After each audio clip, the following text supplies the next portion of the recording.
उस तरह से भी जिन जिन सोशल मीडियाज़ की जो हमारे नोटिस में आए हैं उनके ऊपर भी जो डिजिटल हमारा साइबर सेल ने जिस तरह से उसको लेकर आया to our notice, will work on that as well. उस पर भी प्रॉपर एक्शन होगा। जिन जिन के सोशल मीडिया हैंडल से इस तरह की खबरें प्लेटफॉर्म में फैली हैं उनके ऊपर भी प्रॉपर एक्शन होगा।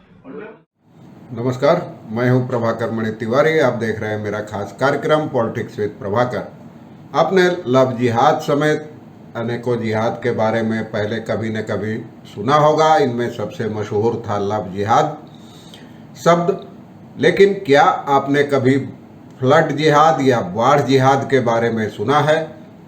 आपको सुनकर हैरत हो सकती है। अब यह नया नैरेटिव बनाया जा रहा है।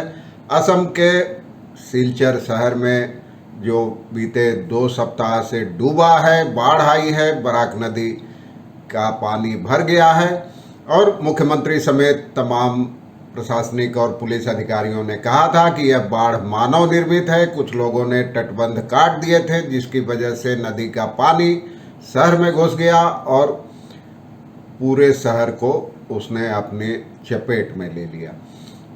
लेकिन इस मामले में 6 लोगों की तलाश थी, FIR दर्ज हुई थी, 4 लोगों को गिरफ्तार किया गया है एक खास समुदाय के। तो उसी आधार पर कई नेशनल और लोकल न्यूज़ चैनलों, यूट्यूब चैनलों ने एक नई परिभाषा, एक नया नैरेटिव गढ़ दिया है, फ्लड जिहाद यानी बाढ़ जिहाद। आश्चर्यजनक लग सकता है लेकिन है ऐसा ही। तमाम ट्विटर हैंडलों पे ट्वीट किए जा रहे हैं, व्हाट्सएप यूनिवर्सिटी के सब दलीलें दी जा रही है, IT सेल की ओर से फैलाया जा रहा है, व्हाट्सएप फॉरवर्ड किए जा रहे हैं। और इसके बाद अब कछार की SP रमनदीप कौर ने ऐसा करने वालों को कड़ी कार्रवाई की चेतावनी दी है।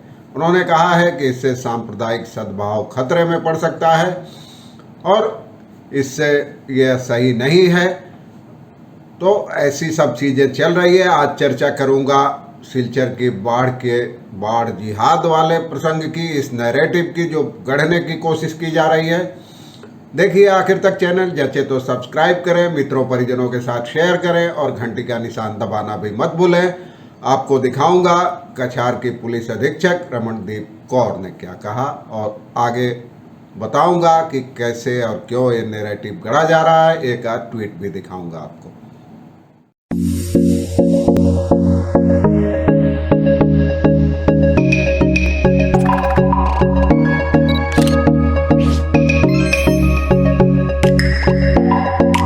19 जून से जो बारिश शुरू हुआ जिसके कारण पूरा सिलचर शहर में पानी हुआ, उसमें इरिगेशन डिपार्टमेंट से कुछ दिन पहले हमारे पास एक कंप्लेंट आई थी जिसमें उन्होंने लिखा था कि वहाँ का जो बांध है वो टूट गया है। They also did not know कि वो बांध कैसे टूटा है। सो बेस्ड ऑन दैट उन्होंने हमको इन्वेस्टिगेशन करने के लिए दिया।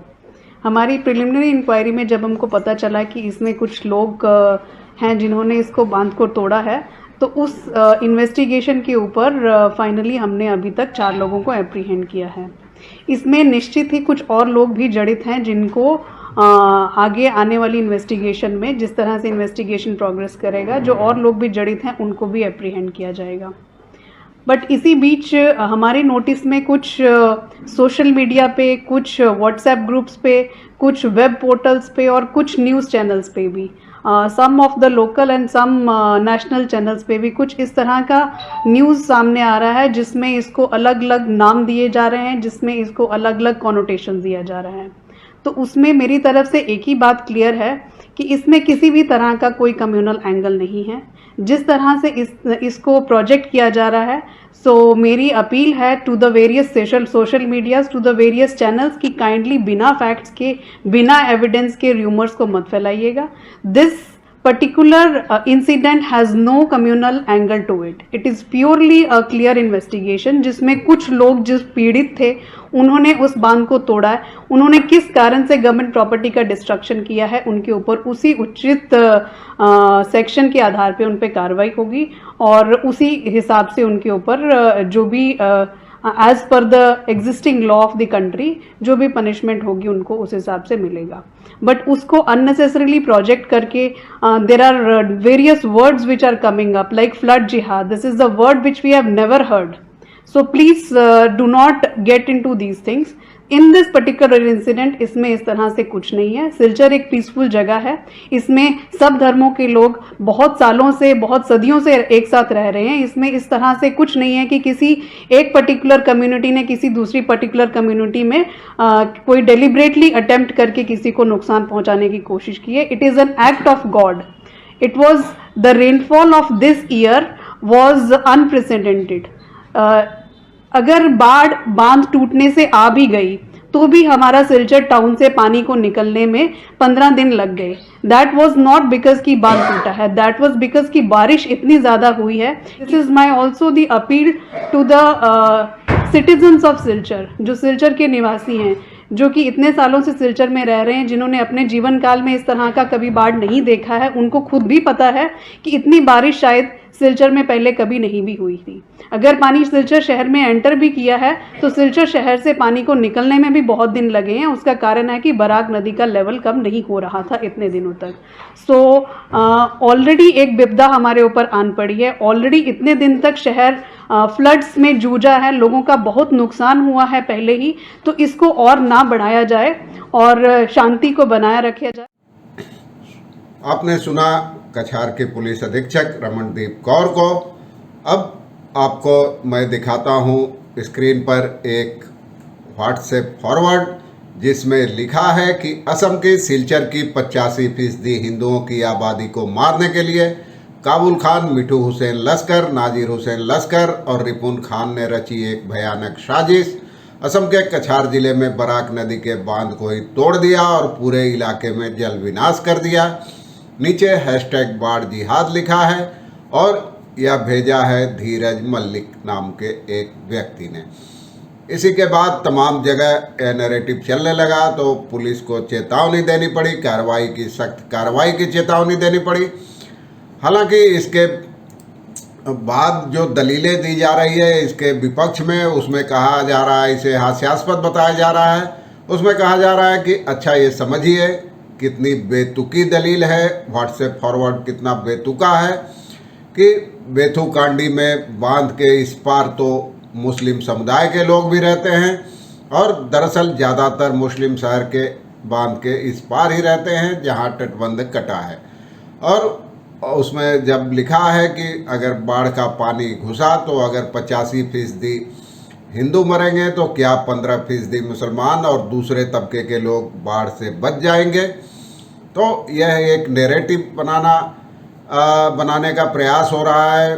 इसमें दलीलें दी जा रही है। इस बाढ़ जिहाद के खिलाफ तमाम पुलिस प्रशासन और आम लोगों के भी गले यह बात नहीं उतर रही है।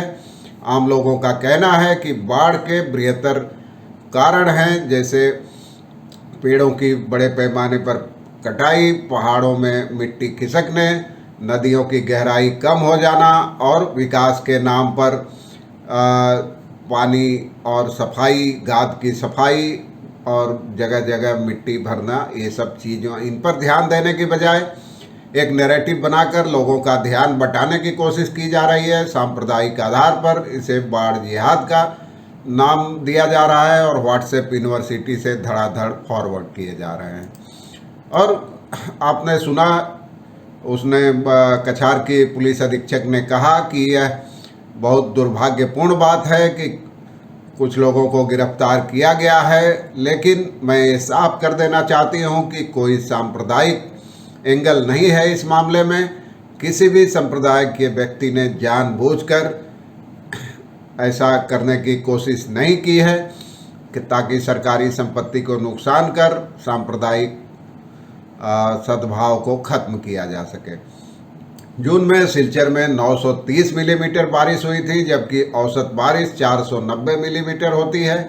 तो इसका जिक्र करते हुए पुलिस अधीक्षक का कहना था कि लोग यहाँ जो दशकों से रह रहे हैं वो इस बात की गवाही दे सकते हैं कि इतनी बारिश अप्रत्याशित थी और 15 दिन लग गए पानी को उतरने में। इसलिए अब जो शहर में पानी जमा है उसका तटबंध की स्थिति से कोई लेना देना नहीं है।